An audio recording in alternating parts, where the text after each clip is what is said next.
Hello, this is your boy Miguel from the Mobile Mechanic 757. We're almost at the end of January 2025. Went on the Hampton University property. Had a gentleman with a newer Mercedes-Benz that as soon as the snow came, which was about a couple of days ago, snow was gone, car won't start anymore. I have been working tirelessly with cars not starting because of weak batteries, alternators, starters, etc. With this particular car, Audis, BMWs, and the more newer cars, and those are very expensive cars. If your battery is below a threshold, it literally will shut itself off and it won't start anymore. With his battery was almost completely gone, so he has a lot of modules that has to be programmed. So when I hit the key, nothing was happening. It'll just turn over and over again.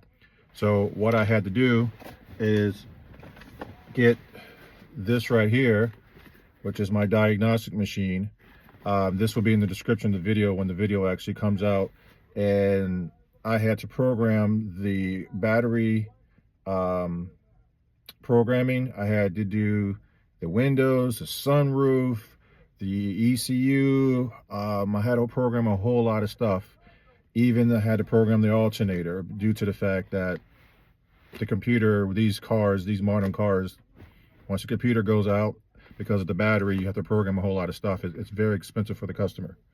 With that being said, if you have a car battery that's at least 1 to 2 years old, go get it checked at Amazon, at an AutoZone or Advance or anywhere you want to get it checked at, due to the fact that you don't know, just because it's 1 or 2 years old, the condition of the battery. I also am a computer technician, and I put in cameras and doorbells and all that stuff. If anybody has a Ring doorbell that's battery operated, you know for a fact you got to change the battery out more often than not when it gets cold. Same thing with your car. It has a cold cranking amps.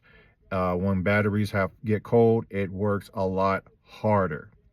When you have these Mercedes-Benz and BMWs and stuff like that, and the battery completely dies, you're going to spend a lot of money. You're not going to just slap a battery in there. Sometimes you can get away with it, but most of the time, everything has to be reset or programmed all over again. The windows, the sunroof, everything that's in that car has to be reprogrammed, and it gets kind of on the expensive side. So just take it to Advance or AutoZone, have it checked out, make sure it's good. If it has to sit there for 2-3 days because if it's ice or a cold snap or snow, you want to make sure you get in that car and it cranks right on up. This is a bi-directional diagnostic machine. All you have to do is go to the description of the video. When you go to the description of the video, go all the way down to my Amazon store. You can buy everything that I use and some. There's plenty of different kind of diagnostic machines, but the ones I'm going to have up there are bi-directional and programming. With that being said, if you like this video, please like, subscribe, and share. If you found any value to this video, any shape, from a way, hit that super thanks button. We take that money and we help senior citizens who want fixed incomes in situations like that. Thank you.